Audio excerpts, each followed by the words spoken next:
질문에 답변 드리는 시간을 갖겠습니다. 여기 미리 적어주신 분이 한 분 있으시네요. 제가 오늘 흰 옷을 입어서 글씨가 아이가 수학을 눈으로 푸는 경향은 고쳐줘야 할까요? 초6이고 왜 이렇게 되었냐고 하면 알긴 아는데 쓰는 적이 없어서 물으면 머리로 풀었다고 하는데 잘하긴 하는데 그 점 때문에 실수가 발생할 가능성도 있어 보이거든요. 아이는 머리로 다 풀었는데 왜 써야 하느냐는 입장이에요. 속도도 빠르고 머리를 푸는데 중등수학은 식을 쫙 써가면서 풀어야 하지 않을까요? 바로 이 부분이에요. 제가 아까 쓴다 안 쓴다, 이 아이는 그냥 머리로 풀면 됩니다. 무슨 문제가 있나요? 실수를 할까 걱정되는 건 엄마의 마음이긴 한데 머리로 푸는 건 발달되고요. 그리고 아까 제가 여기 상세한 예를 설명을 해드렸잖아요. 이런 관계가 아이는 눈에 들어오는 거예요. 그리고 그 식을 쓰던 안 쓰던 아이는, 그런 아이들은 계산 같은 걸 해보기 전에 이 문제를 어떻게 해야 되는 건지의 조건을 탐구하는 시간이 굉장히 깁니다. 그리고 그 시간은 점점 짧아집니다. 수학을 공부한다는 것은 빨리 쓰고 빨리 푸는 문제가 아니라 쓰기 직전에 어떤 전략을 선택할 것인가를 고민하고 결정하는 단계가 실력을 키우는 과정이에요. 제일 중요한 단계예요. 그 짧은 시간이. 근데 손으로 쓰던 안 쓰던 그 과정에 집중하고 그 과정을 노력하는 아이가 시간이 빨라지고 빨리 푸는 거예요. 근데 그 과정에서 정확히 그 문제가 요구하는 부분을 캐치해내는 아이는 아까 제가 보여드렸잖아요. 15 나누기 3은 5. 이거 나오는데 이거 왜 써야 되냐는 거예요. 꼭 쓰라고 하면은 이거 써야 돼요. 15 나누기 3은 5. 이걸 써야 돼요? 아까 제가 보여드렸던 나이 문제. 안 써도 되잖아요. 그쵸? 다만 더 중요한 건 써야 될 때와 쓰지 않아도 될 때를 구분할 수 있게 만들어 주는 거라는 거. 네. 그리고 중등과정 말씀하셨지만 중등과정에 유리수 계산이라든가 식의 계산은 당연히 쓸 수밖에 없습니다. 이거 머리로 할 수가 없어요. 당연히 쓸 수밖에 없고 그 과정은 차근차근 쓰면서 연습하는 걸 잘 해놔야 안 틀리고 덜 틀려요. 네, 그러니까 초등과정에서 그 부분 너무 걱정 안 하셔도 돼요. 식을 쓰고 그 식을 정확하게 풀어가는 건 초등학생들은 아직 배우지 않았습니다. 체계적으로 배우지 않았어요. 그래서 초등과정에서도 이거는 네모로 식 세워서 풀면 풀리겠는데 라고 하면 쓸 거예요. 그 아이도. 근데 더 핵심적인 게 보이는 경우에 안 쓸 거예요. 그렇기 때문에 걱정하시지 않아도 되고요. 쓰는 건 쓸 때 안 쓰는 아이들이 써야 할 때 안 쓰는 게 문제인 거예요. 네, 그렇게 생각하시면 됩니다. 예전에 EBS에서도 그 특목고 다니는 아이들 관찰하고 특목고 다니는 아이들 관찰해서 아이들이 수학 푸는 방법에 대해서 EBS에서 제가 예전에 방송을 본 적이 있는데 정말 잘하는 아이들은 안 쓰거나 극히 적게 써요. 네. 풀이 과정을 연습하는 건 다른 문제예요. 수학을 잘하는 문제가 아니라 서술을 해서 생각의 과정을 밝혀서 평가를 받는 전형에 맞춰서 연습하는 거고, 일반적인 수학 풀이는 그 전형이 아니라 이제 그런 시험도 있으니까, 서술형 시험도 있으니까 거기에 나의 생각을 정확히 밝히는 연습을 하는 거고, 일반적인 수학의 풀이는 이제 식을 세워서 방정식을 푸는 문제가 아니라면 직관적인 인사이트에 의해서 해결되는 경우가 되게 많습니다. 그거는 이제 똑똑한 아이들의 문제예요.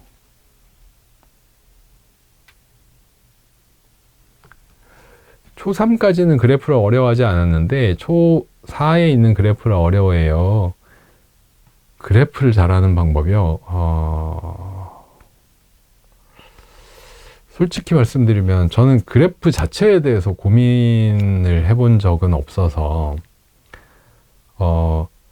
그래프를 어려워했다는 건, 자, 오늘 방송 시작할 때 도형 심화에 대한 질문이 있었는데 도형 감각이 없어요, 이런 얘기가 있어요.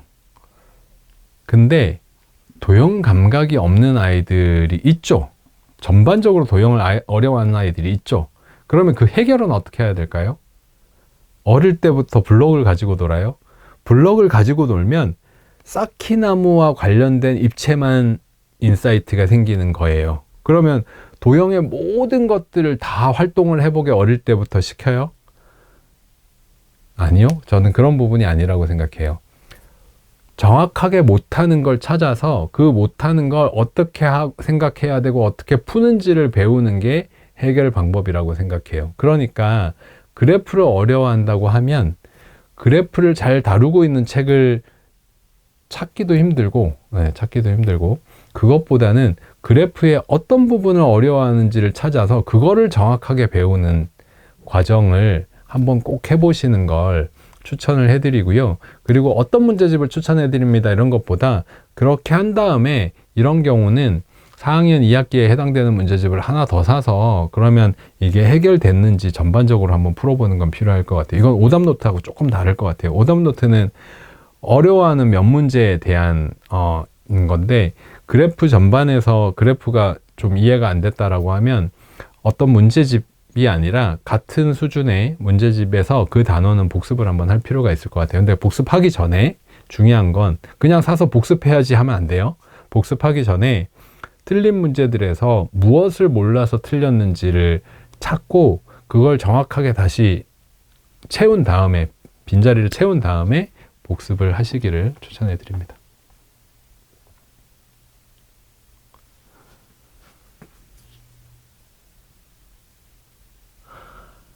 아, 5학년 아이 경시 문제에서 마지막 5문제는 다 심화 문제는 다 맞았는데 앞에서 문제를 많이 틀렸어요.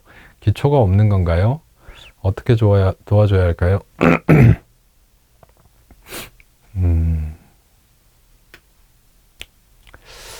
기초가 없어서는 아닐 것 같기는 한데요.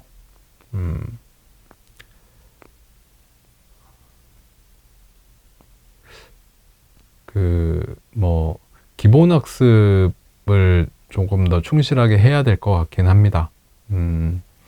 예를 들면 제일 마지막에 있는 5문제를 맞았다라는 건 그야말로 내가 생각을 깊이 해서 풀 수 있는 문제를 맞은 거고 앞에 있는 문제를 틀렸다는 건 교과 문제집 기본 문제들을 틀렸다는 거거든요. 그래서 첫 번째는 그 해당 학년에 교과 학습을 하면서 아이가 어땠는지 확인을 한번 해보시고 돌아볼 필요가 있을 것 같고요. 그리고 어떤 문제를 틀렸는지도 봐야 되겠고, 그 다음에 보통의 시험이라고 하면 시험 성적을 내기 위한 훈련은 만약에 2점, 3점, 3점, 4점, 5점으로 구분되는 시험이 있다 하면 사실은 성적 내는 시험 준비는 5점은 마지막에 보는 거고 3점, 4점을 다 맞자 쪽 전략으로 공부를 하는 게 맞거든요. 기본을 단단하게. 그렇게 하고 5점 문제를 몇 문제 풀면 입상이고 못 풀어도 평균 정도는 한다. 이런 식으로 생각하는 거거든요. 그래서 기초나 기본이나 만약 그런 의도로 말씀하신 것 같은데 기본 학습 쪽을 조금 더 점검을 좀 해야 될 것 같습니다.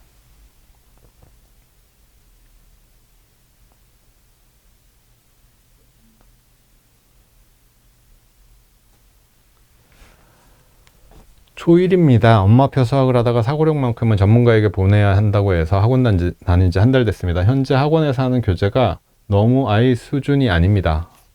응용수학, 수학 독해 A단계를 숙제로 하는 중인데 엄마가 90%, 아이가 10% 참여해서 숙제를 합니다. 응용연산. 학원에서는 적응하는데 6개월은 보는 게 좋다고 하는데 맞는지 모르겠습니다. 기다려주면서 꾸준히 하는 게 맞나요?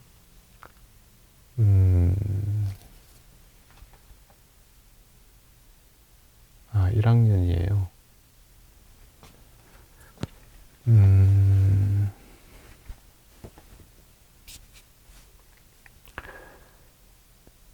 학원에서 레벨링을 했겠죠. 레벨링을 했을 테고,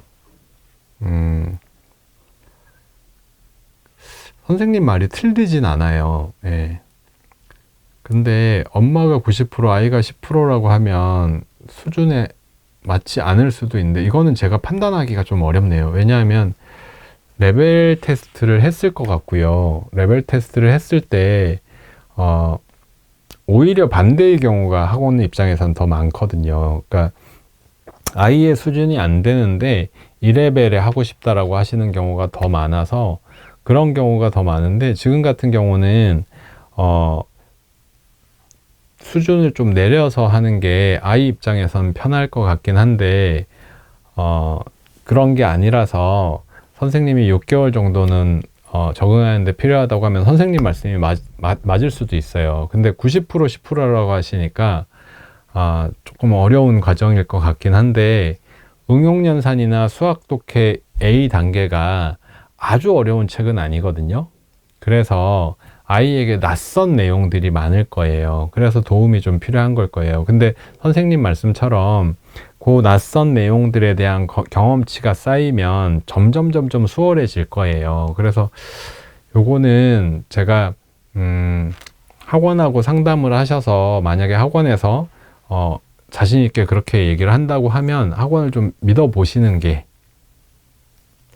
좋지 않을까. 근데 90% 10%좀 힘들 것 같긴 한데 생각합니다. 그래서 학원에 다시 한번 상담을 좀 받아보세요. 만약에 저 같은 경우도 학생을 판단할 때 그동안 공부를 안 해서, 하지만 얘는 가능성이 있는 아이이기 때문에 오늘 좀 힘들겠지만 얘는 할 아이예요. 그러니까 좀 기다려주세요 하는 경우들이 있거든요. 그런 경우들을 좀 봐야 되기 때문에 제가 정확하게 진단하기는 좀 힘들어요. 적어주신 텍스트로만. 그래서 가능할 수도 있다. 선생님 말이 틀리진 않다. 근데 정확한 건 이제 아이가 레벨링이 제대로 됐고 이런 부분이 있으니까 요거는 상담을 한번 받아보시는 게, 자세하게 상담을 다시 받아보시는 게 좋을 것 같습니다.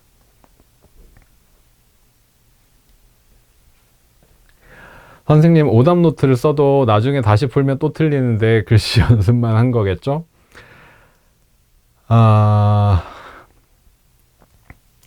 심화 문제는 아이 수준에서 어려워하는 문제이기 때문에 또 틀립니다. 또 틀리는데 다시 한번 원리, 그리고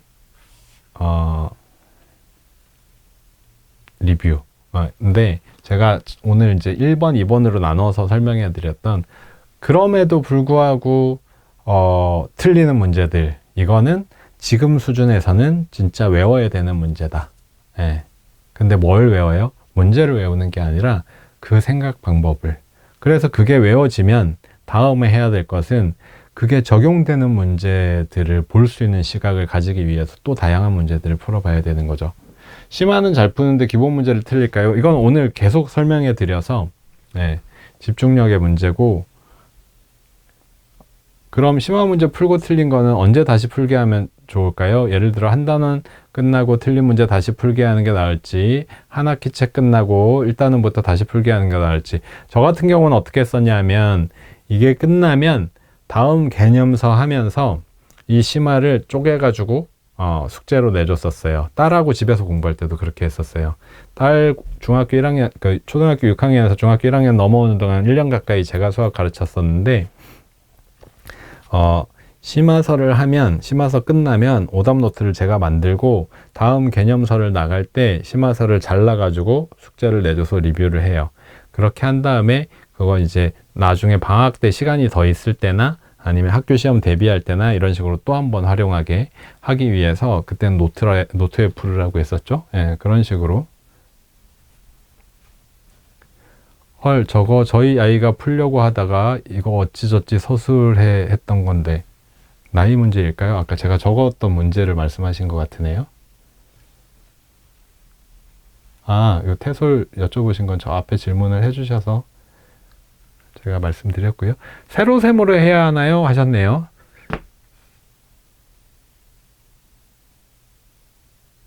세로세모로 해야 하나요? 중간에 들어오셔가지고. 그냥 세로셈 물어보신 거죠? 네네. 연산은 세로세모로 해야 하나요? 아니요, 그렇지 않아요.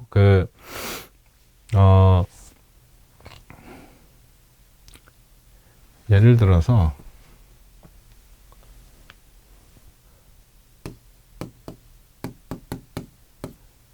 요런 연산을 한번 생각해 볼까요?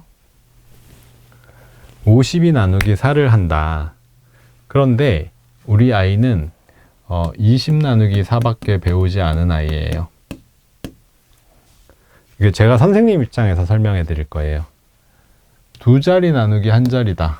그러면 보통의 나눗셈은 여기 1개만큼 들어가 2개 남으니까